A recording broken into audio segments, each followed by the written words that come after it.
Prochaine table ronde consacrée à la répartition des clandestins en France.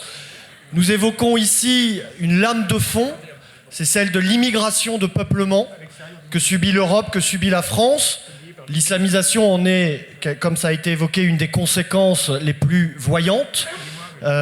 Aujourd'hui, nous sommes confrontés à des directives étatiques et préfectorales de répartition de ces clandestins dans nos provinces. L'État sait très bien ce qu'il fait, c'est évidemment de répartir en France et de noyer le problème en remplaçant jusque dans nos campagnes la population de souche autochtone. Pour évoquer ce sujet et surtout les actes dissidents à mener face à cette répartition, je vais demander à Nicolas Faure de me rejoindre. Il est porte-parole du Lien. C'est une association assez jeune, mais qui est particulièrement active. Je vous invite à aller sur leur site internet. Ils ont notamment établi la carte actuellement la plus précise qu'il existe des centres d'accueil en France. Donc vous pouvez avoir une vision très précise et parfaite de l'endroit où les préfets, où l'État a souhaité installer ces clandestins. Je vais accueillir Thibaut Audrat du collectif Pas de migrants en Île-de-France. On peut l'applaudir très fort.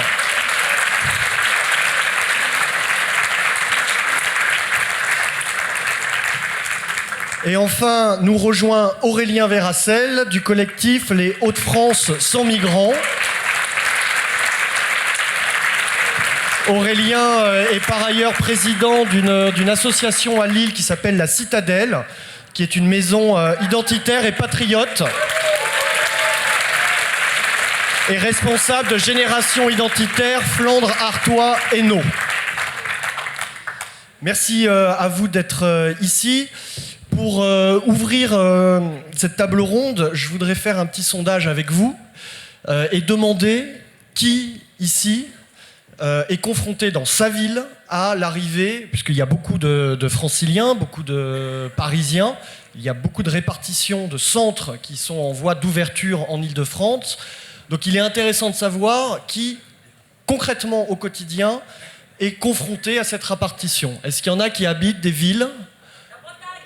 Voilà, il y en a de Bretagne. Voilà, donc ça représente quand même pas mal de gens. Ensuite, un autre sondage qui, jusqu'à présent, a participé aux mobilisations, ça et là, à Paris, en Île-de-France, en province, pour... Voilà, donc c'est plus ou moins les mêmes mains levées. C'est plus ou moins les mêmes mains levées. C'est-à-dire ceux qui sont confrontés au problème se mobilisent. Ceux qui n'y sont pas confrontés, alors il y a des exceptions, mais c'est peut-être un premier message à faire passer. Ce n'est pas parce qu'ils ne viennent pas à notre porte que nous ne devons pas nous sentir concernés. Donc j'invite évidemment tout le monde, ceux qui ne subissent pas cette nuisance dans leur quotidien ou dans leur ville, à se mobiliser pour leurs voisins. Car les préfets et les maires ont quand même la fâcheuse tendance à se relancer, à se remettre la patate chaude. Donc ça arrivera à un moment ou à un autre, chez vous, il est temps de se lever et d'avoir une action dissidente. Je vais me tourner tout d'abord vers Nicolas Faure. Donc, le Lien, j'ai parlé de cette carte extrêmement précise. Vous êtes également sur le terrain, avec une certaine méthodologie, on va dire, pour donner les outils, les clés aux habitants, aux citoyens, pour réagir. En quelques mots, quelle est votre action ? Alors bonjour à tous. Premièrement, notre association elle est toute jeune, elle a 2 mois à peine. Elle est née finalement à l'annonce de la dispersion des migrants du camp de Calais dans toute la France. Et c'est donc poser une question fondamentale pour plusieurs amis et moi-même qui sommes touchés par la crise migratoire, à la fois parce que c'est un sujet qui nous intéresse et puis parce qu'on considère que ça engage d'une certaine manière l'avenir de la France. On est parti de quelque chose de très concret, très simple, c'était de se demander si les gens qui étaient confrontés à l'imposition de ces migrants dans leur commune, est-ce qu'ils avaient les armes nécessaires pour lutter contre un préfet qui vient, qui impose de manière très ferme ces migrants. Est-ce qu'ils avaient les moyens de lutter? On s'est rendu compte que non, et donc nous, notre but, c'est entre autres de donner aux habitants des communes ces moyens-là qui leur manquent. C'est par exemple des argumentaires, une aide à la structuration d'un collectif citoyen, parce qu'il faut savoir que la première des choses à mettre en place quand on est dans une commune et qu'on ne connaît pas forcément les avis de tout le monde, etc., c'est d'abord de se réunir. Donc nous, on donne des outils pour que les habitants des communes prennent conscience de cette nécessité-là. Et puis, de manière très pratique, c'est par exemple la mise à disposition d'un kit de démarrage du collectif citoyen, d'exemplaires de modèles de pétition. Parce que les pétitions, c'est quelque chose qui est très important pour plein de points, pour mobiliser, puis pour prendre des contacts. C'est également des modèles de tracts, qui sont préfabriqués, qui permettent dans une espèce d'esthétique quand même intéressante, avec des propos concrets. Je vous coupe justement ces argumentaires. Est-ce que nos amis peuvent les trouver sur votre site, les télécharger et les diffuser facilement ? Oui, alors sur notre site, il y a actuellement 6 argumentaires qui sont en place. Parmi eux, un argumentaire qui démonte le mythe du réfugié syrien. Aujourd'hui, tous les médias nous parlent de réfugiés syriens ou de qui fuient les bombes de Mossoul et d'Alep, ce qui est donc complètement faux. Et nous, notre but, c'est de montrer par les arguments. Et puis, finalement, c'est ce dont nous parlait la personne dans la table ronde précédente sur la nécessité d'être factuel. C'est-à-dire qu'aujourd'hui, si vous affirmez quelque chose, même si c'est évidemment vrai, la position dans laquelle on est, elle est pas confortable. Il faut absolument sourcer ces informations. Nous, on apporte donc des argumentaires qui sont documentés avec des sources très fiables. Et puis, on ne peut pas nous opposer ça. Donc, il y a le mythe du réfugié syrien, le fait que de la surreprésentation masculine, par exemple. On a plein d'argumentaires qui sont en libre disposition. Et puis, on est capable, ce qu'on a déjà fait, d'en réaliser sur demande. C'est-à-dire, si quelqu'un a une question précise, nous, on est capable de faire 3-4 pages Word, par exemple, sur un sujet. Des argumentaires aussi qu'on a retrouvés dans le témoignage d'Ethel Le Sade tout à l'heure, qui est donc au conseil municipal et qui a elle-même fait ces démarches. Exactement. Donc on peut les aider, tous ces personnes qui sont dans des cercles au conseil municipal, grâce à ces argumentaires qu'on peut retrouver ailleurs également. Je vais passer maintenant la parole à Thibaut Audras. Alors, une première question. Vous êtes pas mal investi autour des camps des Yvelines, je crois. Tout à fait. Donc, c'était essentiellement Loussienne et c'est maintenant Rocancourt. Alors, une première question. Est-ce que il y a une sociologie spécifique, puisque là, on est quand même dans des grandes villes, en Île-de-France, dans des zones très urbanisées. Est-ce que selon vous, et vous allez nous expliquer les méthodes que vous avez mises en place pour participer à cette résistance, elles sont spécifiques à cette zone et à cette sociologie ? Alors, je tiens juste d'abord à commencer par dire que j'étais ici l'année dernière en tant que spectateur et j'avais été grandement impressionné par ce qui s'était dit, par cette notion de dissidence. Et donc voilà, 1 an plus tard, je suis ici en tant qu'acteur et je vous encourage tous à faire de même.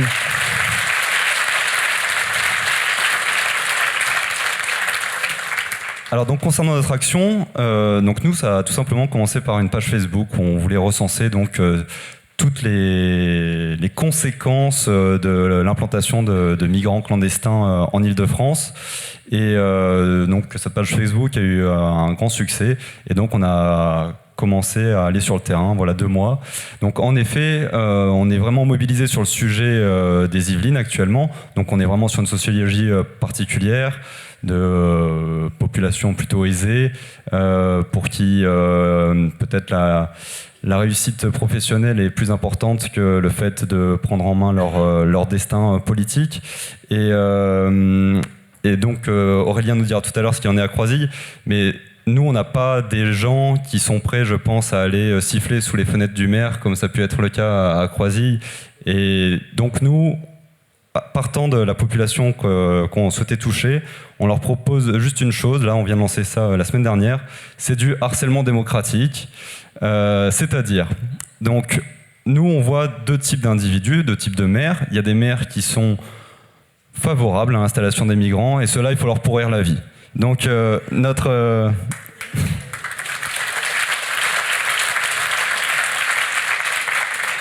Donc notre dernier tract qu'on a distribué à Rocancourt cette semaine, il comporte les coordonnées de 2 types de personnes. Donc ce n'est pas un maire, le premier que je viens de citer, c'est le président de l'INRIA, l'Institut national de la recherche en informatique et en automatisme, qui a très gentiment proposé d'héberger les migrants dans son institut, puisqu'une partie de l'institut a été délocalisée à Paris, et donc il y avait des locaux vides, et sans demander l'avis de la population de Rocancourt, il s'est signalé au préfet pour dire emmenez-les chez moi.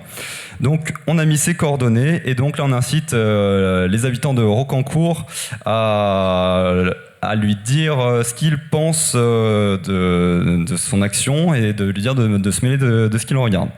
Et on a mis également les coordonnées du maire de Rocancourt, que j'ai eu plusieurs fois au téléphone. Lui, il n'en veut pas des migrants dans sa ville. Mais il me l'a dit lui-même, j'ai pas envie de faire de coups d'éclat, c'est pas mon tempérament. Bon, clairement, donc il n'a pas le courage de s'opposer frontalement à la décision du préfet. Et nous, on veut lui montrer que la population, elle est derrière lui et qu'il a toute l'attitude.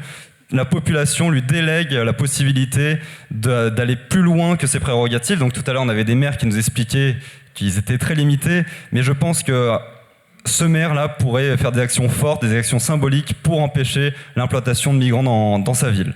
Donc voilà les 2 types de personnes, de responsables qu'on vise. On demande aux habitants du harcèlement démocratique, donc c'est juste les coordonnées qui figurent dans notre tract.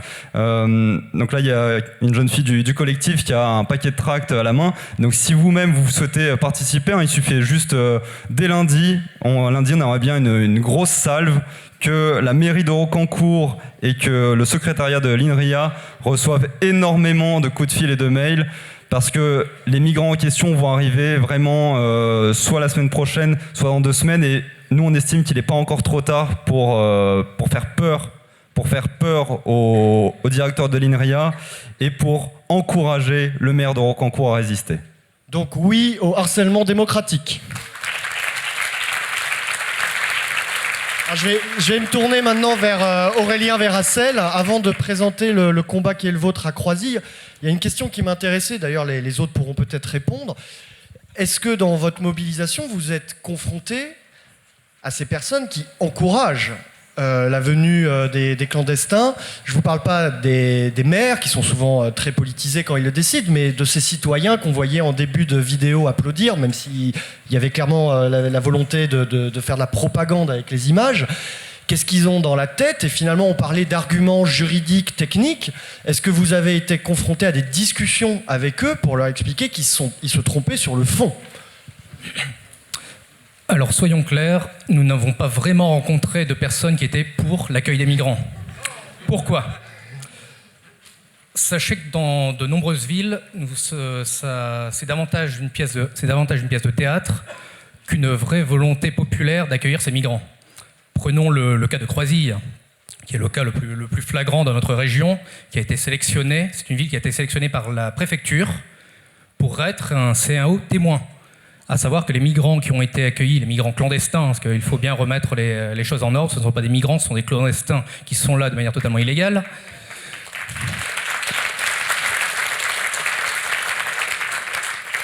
Ces migrants clandestins sont en réalité la troupe de théâtre de la jungle de Calais. Nous avons appris ça de sources sûres. Voilà pourquoi Emmanuel Valls s'est déplacé à Croisilles. Dans 1 semaine, nous aurons également Lilian Thuram. Eh oui. Donc, toutes les personnalités de France se déplacent dans cette ville de 1500 habitants. Nous avions mené d'autres actions dans d'autres villes, à Arleux par exemple, où notre collectif a gagné. Le maire a dû faire marche arrière devant la mobilisation. Mais il s'avère qu'à Croisilles, nous n'avons pas réussi, malgré une pétition de plusieurs milliers de personnes, malgré un soulèvement populaire, c'est-à-dire pour une ville de 1500 habitants, une manifestation de 300 à 400 personnes tous les jours, qui ont été jusqu'à attaquer la maison du maire. Le maire a dû être évacué par la gendarmerie.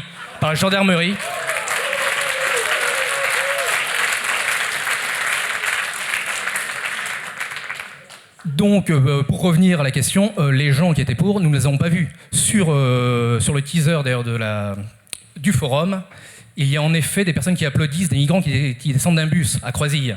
Il s'avère qu'à ce même moment, nous étions 200 manifestés, à plus de 300 mètres de là, nous étions bloqués par la gendarmerie. Les personnes qui applaudissaient étaient uniquement les salariés de l'association qui accueille les migrants. Il n'y avait aucune personne de la ville, tout simplement. Nicolas Faure, une réaction sur les dernières questions posées Oui, alors premièrement, on arrive à... En fait, c'est un point qui est central et que nous, on a remarqué. Nous, on est en lien avec plus de 15 collectifs citoyens dans toute la France et on a remarqué quelque chose de très simple, c'est que la volonté populaire, elle paye quand elle était appuyée par la mairie, l'administration locale. Donc, effectivement, c'est là où il y a justement encore de l'espoir pour l'OFC des Rocancourt. C'est des cas que je suis en lien avec quelques-uns de chez vous, effectivement. Et il y a encore un peu d'espoir. Il ne faut pas hésiter, effectivement, à faire pression sur le maire. C'est un enseignement que moi, je peux donner. On a été trop gentil parfois avec certains maires qui étaient d'accord avec nous mais qui avaient peur de s'engager. En fait, il ne faut pas avoir peur de leur mettre la pression pour leur faire comprendre. Alors, j'irai pas jusqu'à quelque chose. Il faut que la méthode reste légale, mais il faut mettre la pression à ces maires parce que s'ils s'engagent aux côtés des habitants, la partie est gagnée. On l'a vu dans le Nord à Croisy, pas à Croisy, à Gussigny, où en fait mobilisation populaire plus aval de la mairie, et ben l'État recule. Donc il y a de l'espoir effectivement ailleurs et c'est bien pour ça d'ailleurs peut-être qu'à Croisy ça n'a pas pu aller jusqu'au bout malgré une grosse mobilisation. Pour ce qui est de l'opposition, moi je l'ai rencontré dans un débat dans une matinale de France Culture. C'était quelqu'un de la CIMAD. Et puis j'ai aussi discuté avec le préfet de la région Pays de la Loire.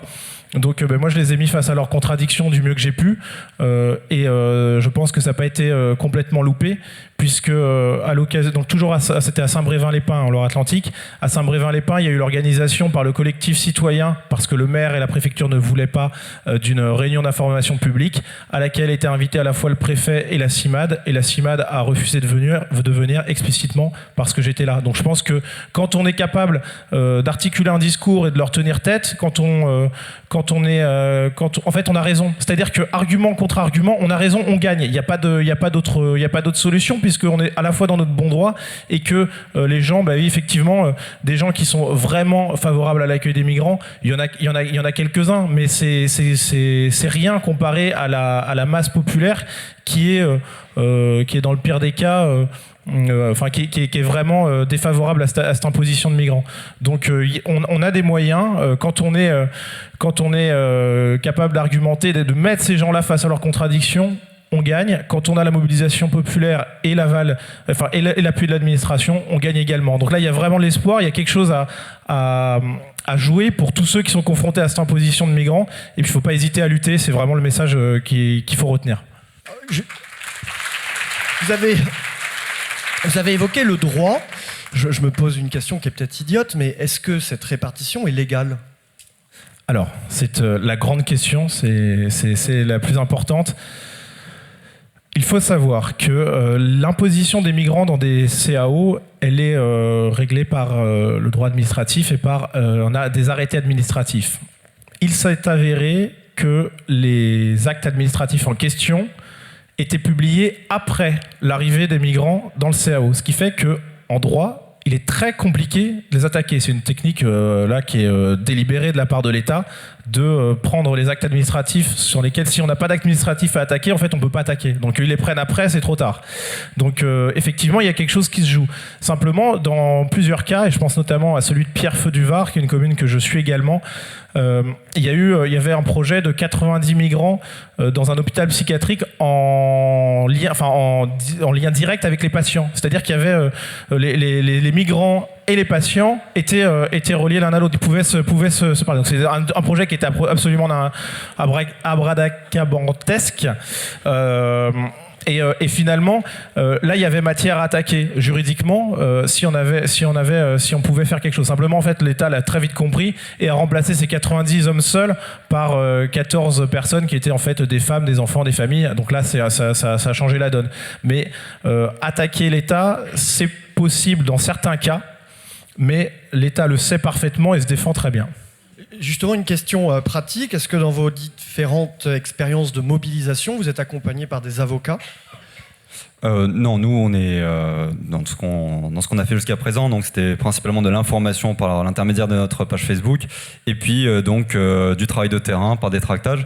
Et pour répondre à votre question de tout à l'heure, oui, nous on a croisé des braves âmes qui étaient favorables à l'accueil des clandestins lors de notre tractage, notamment à Louvciennes.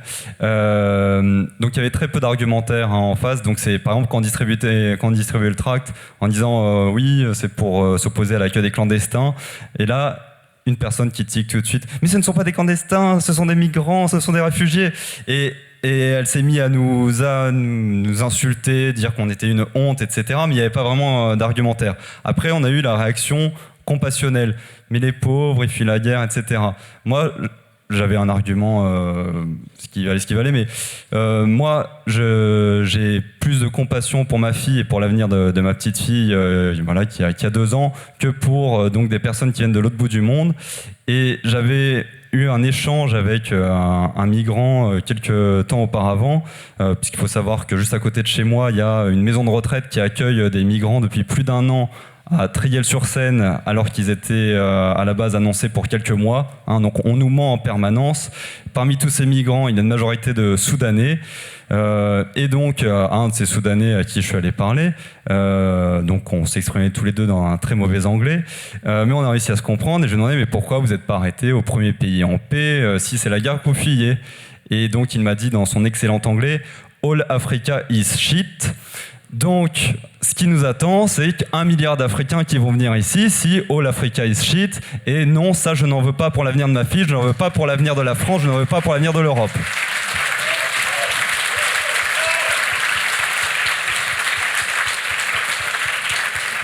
Donc nous, aux compassionnels, on peut aussi répondre aux compassionnels. Et bon, c'est un slogan vieux mais toujours valable, les nôtres avant les autres.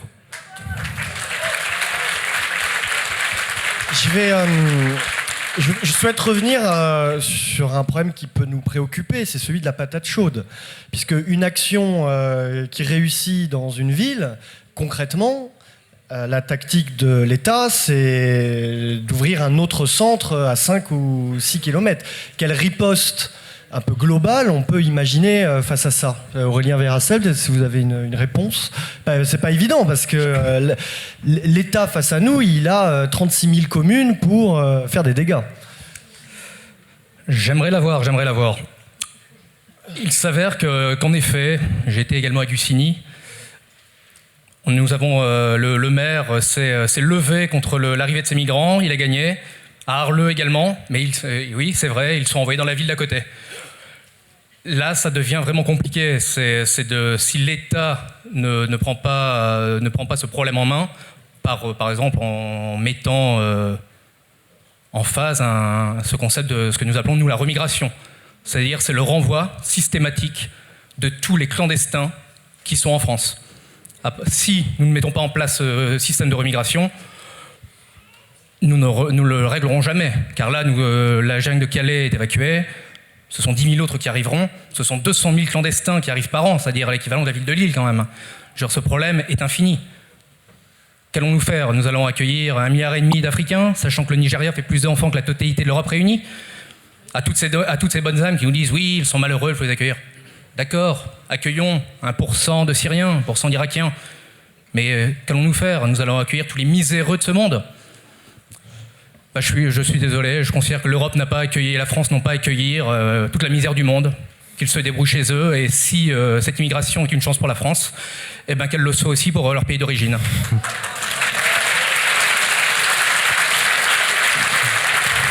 Thibaut Audra, une réaction? Alors, moi, par rapport au fait que le problème se déplace, je vais être très cynique, mais si une population est capable et a la volonté de refuser l'installation de migrants dans sa ville et y arrive, tant mieux pour elle. Et si une ville a une population qui n'a ni la volonté, qui n'est pas capable de se mobiliser pour s'opposer à l'accueil de ces migrants, pour la sécurité de ses enfants, eh bien tant pis pour eux, à chacun de se responsabiliser. Sinon, on ne va pas s'en sortir si on attend toujours que ça vienne du haut. Nicolas Faure. Ouais, sur cette question-là, alors déjà sans même parler de remigration ou autre, je pense qu'il faudrait être très clair effectivement sur un point, c'est qu'une majorité des migrants ne demandent pas l'asile en France et il est inacceptable effectivement qu'ils continuent à être accueillis sur notre territoire, nourris, logés, payés pour réfléchir à leur projet migratoire pendant plusieurs mois. Ça, c'est effectivement inacceptable et donc ça, il faut effectivement se lever contre ça. Alors maintenant, sur votre question précise, à savoir la patate chaude. Il faut savoir une chose, il y a à peu près 7500, 8000 places selon notre décompte qui ont été réservées à des migrants. Il y en a 3200 qui ont été offertes par la CCAS d'EDF, le comité d'entreprise de l'EDF, et il y en a 3000 qui ont été mises à disposition par l'AFPA. Donc je pense qu'avec deux acteurs unique, avec simplement deux acteurs. L'AFPA, c'est un organisme de formation professionnelle. Donc, avec simplement deux acteurs, on a déjà la moitié des places mises à disposition. C'est-à-dire que, sans parler d'aller dans chaque commune, peut-être, mais là c'est une hypothèse que je donne comme ça à la volée, peut-être qu'il s'agirait plutôt de faire pression sur ces entités-là, qui mettent à disposition des migrants 6200 places d'un coup, d'un seul, et effectivement avec toutes les excuses de droits de l'homme, il fuit la guerre, etc., mais qui sont en fait parfois, pour pas dire souvent, pour ne pas dire toujours, des excuses monétaires, puisque par exemple les centres de vacances de la CCAS d'EDF, pendant qu'ils sont inoccupés en théorie l'hiver, ils perdent de l'argent, c'est pas en activité, là ça leur donne un petit peu d'argent via un dédommagement de l'État. Donc je pense qu'il y a peut-être quelque chose à faire là-dessus pour éviter justement cette patate chaude, même si c'est un problème effectivement complexe. Alors je souhaite laisser un petit temps pour des questions, et je dis bien des questions et non pas des grandes interventions. Est-ce qu'il y a des questions ? Oui. Donc pour les questions, je suis désolé d'être très ferme, c'est une question, hein, pas plus. Attendez monsieur, je vais vous donner le micro. Oui, simplement concernant les animateurs, j'aurais voulu savoir pourquoi il y en a qui parlent de clandestins et d'autres qui parlent de migrants. Moi, je suis pour les clandestins. Ce sont des clandestins déserteurs. Et j'aimerais bien qu'on parle bien des clandestins déserteurs et non pas des migrants. Merci. C'est même pas des clandestins parce qu'ils ne se cachent pas. Ce sont des illégaux. Ce sont des délinquants illégaux qu'il faut renvoyer chez eux. Je réponds ? Je suis le seul à parler de migrants, donc je vais m'expliquer. Parce qu'en fait, parmi ces migrants, il y en a qui souhaitent demander l'asile en France. Et donc, ceux-là ne sont pas clandestins, puisqu'ils ils entrent dans une démarche de demande d'asile. Voilà. Donc juste une petit témoignage. Donc moi, je suis vraiment allé parler avec de nombreux migrants, clandestins, envahisseurs, tout ce que vous voulez, de Treyel-sur-Seine, qui sont à Treyel-sur-Seine depuis 1 an. Et j'ai eu un peu tous les profils. Du Burkinabé qui m'explique qu'il est en France depuis 4-5 ans et que là, c'est super, il a trouvé la bonne planque, où il est logé, nourri et qui travaille au noir à côté. Le Guinéen de la Guinée-Conakry qui était à peu près dans la même situation. Il avait la belle vie, il était là depuis 2 ans, ça le faisait bien rire. Aux Soudanais qui me prétendaient fuir la guerre, mais qui avaient laissé femmes et enfants au pays et qui m'ont dit, dès qu'on aura les papiers, les femmes et les enfants arrivent. Donc voilà, je tenais à livrer ce petit témoignage. J'ai vraiment pris la peine d'aller discuter avec tous ces gens-là, qui étaient très charmants au demeurant, mais là n'est pas la question. Je sais que la sauvegarde de notre identité passe par le refus, sous quelque prétexte que ce soit, de ces milliers, de ces millions d'envahisseurs. Alors une autre question.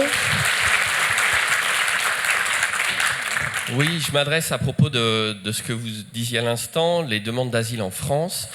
Est-ce que les associations comme les vôtres ou les collectifs comme les vôtres sont au courant, particulièrement en ce qui concerne la relocalisation des migrants de Calais, qu'environ 70% étaient en réalité des gens qui avaient fait des demandes d'asile dans d'autres pays que la France et qu'on a laissé croire aux maires? Est-ce que vous informez les maires qu'en fait, on leur fait croire qu'ils sont là pour 3 ou 4 mois, alors qu'en réalité, ils ne sont pas éligibles au droit d'asile en France parce qu'ils ont déjà été déboutés dans un autre pays européen et qu'ils sont venus à Calais? Est-ce que les maires sont au courant de ça? Alors, prends le micro, celui qui a la réponse. Ce sont des chiffres connus. 70% des clandestins ne sont pas éligibles au droit d'asile. Ils sont ni éligibles au droit d'asile, ni expulsés. C'est-à-dire que là, on parle de 10 000 bonhommes pour la jungle. Il y en a 200 000 par an. Encore, ça, ce sont des chiffres officiels. Hein. Je ne vous parle pas des... on est, à mon avis, beaucoup plus. Donc le problème est grave. Car oui, ce sont des chiffres connus, mais les maires, globalement, les maires de gauche qui les acceptent, s'en foutent totalement. Parce que il ne faut pas oublier, ça leur rapporte aussi de l'argent. Et quand on est un maire EPS, c'est toujours utile d'avoir un peu d'argent pour renflouer la caisse de sa ville qu'on a pendant des années plombée. Alors, une dernière question, s'il vous plaît. Je vais plutôt me tourner du côté de la salle. Alors, une question courte, hein. Monsieur Audra, quelles ont été vos relations? Quelle est votre pression sur le maire de Louvciennes? Je suis de Louvciennes. Ça va? Parfait. Alors, nous n'avons pas eu de contact avec le maire de Louvciennes, mais nous avons eu le plaisir de tomber sur un de ses adjoints lors d'un de nos tractages à Louvciennes. Il ne nous a pas donné son nom, il nous a juste dit qu'il était adjoint au maire. Et donc, la position du maire de Louvciennes était le camp de Louvciennes ne convient pas parce que ça ne correspondrait pas à la dignité avec laquelle nous devons recevoir ces pauvres gens. Donc déjà, on n'a pas souhaité rentrer en contact avec ce maire-là, puisque déjà ça partait du mauvais pied. Mais donc l'adjoint au maire en question que nous avons croisé, en le titillant au fur et à mesure de la discussion, il a bien admis que lui aussi, il était strictement opposé à l'accueil de migrants. Mais là, on est vraiment typiquement face à des élus, des maires, qui sont complètement soumis au discours médiatique bien pensant. Et nous, notre rôle, c'est de leur faire prendre conscience que peu importe les médias, ce qui compte, c'est l'avis de leur population, et c'est là qu'on agit concrètement. Nicolas Faure, une petite réponse à la question sur l'asile, c'est ça? Oui, une petite précision sur le droit d'asile. Alors 70%, moi j'ai pas connaissance des chiffres, mais effectivement le rejet d'asile est quand même très fort, même si le directeur de l'OFPRA a récemment annoncé, normalement c'est un haut fonctionnaire théoriquement soumis au devoir de réserve, mais qui a annoncé dans une conférence à Nantes que son rêve c'était d'accueillir 1 million de réfugiés. Donc bon, effectivement, on est un petit peu loin du devoir de réserve. Par contre, ce qui est intéressant dans votre question, c'est qu'elle soulève un autre point, et notre association, elle s'en est saisie très récemment. C'est quelque chose d'assez hallucinant.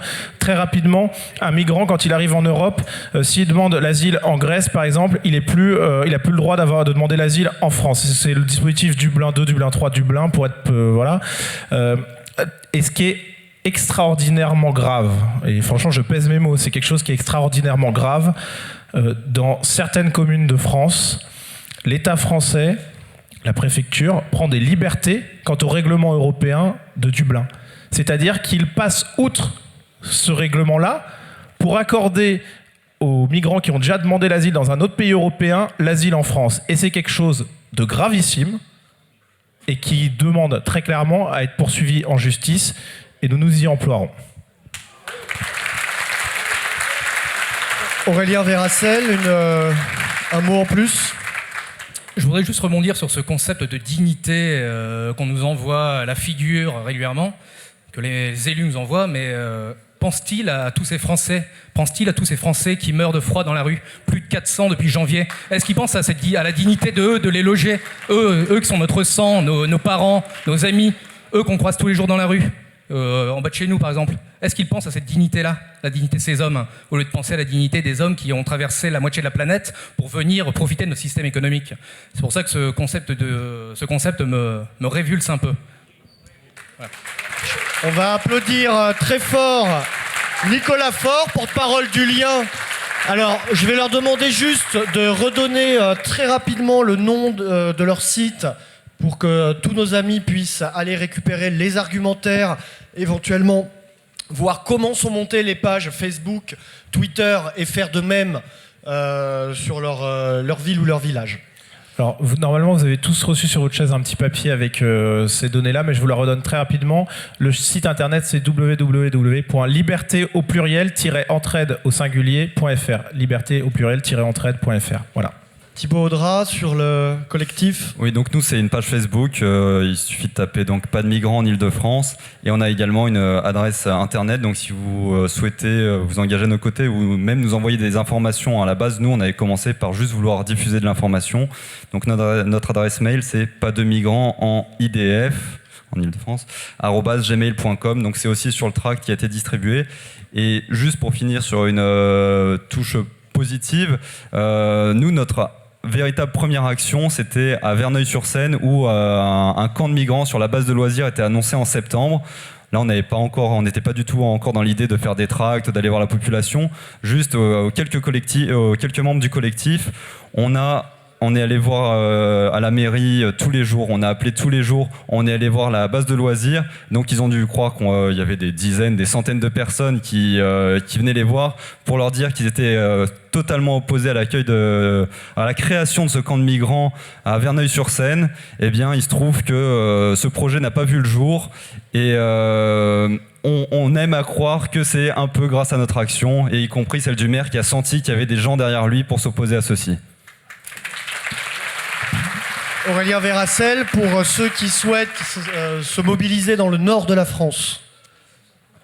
Donc si vous souhaitez vous mobiliser dans ce que nous appelons aujourd'hui les Hauts-de-France, nous avons une page Facebook, les Hauts-de-France sans migrants. Concernant les argumentaires, il faut y aller sur le site, c'est les-6, les identitaires. Les-6, identitaire au pluriel.com, ça c'est pour les argumentaires. Si vous désirez avoir un kit, et là, que vous soyez du nord de la France ou partout en France, vous nous contactez sur la page de Hauts-de-France sans migrants, nous vous enverrons un kit tout prêt, c'est-à-dire pancarte, banderole, tract, etc., pétition, pour vous permettre d'agir dans votre ville. Car sachez qu'aujourd'hui l'État perd pied, si vous ne luttez pas, personne ne le fera à votre place. Si vous ne luttez pas aujourd'hui pour l'avenir de vos enfants, eh ben personne ne le fera à votre place. Donc je vous invite à vous lever aujourd'hui et à militer chacun dans vos villes. Vous avez votre destin entre les mains. Allez, bravo, on applaudit très fort Nicolas Faure, Thibaut Audrin et Aurélien Véracel. Mobilisons-nous.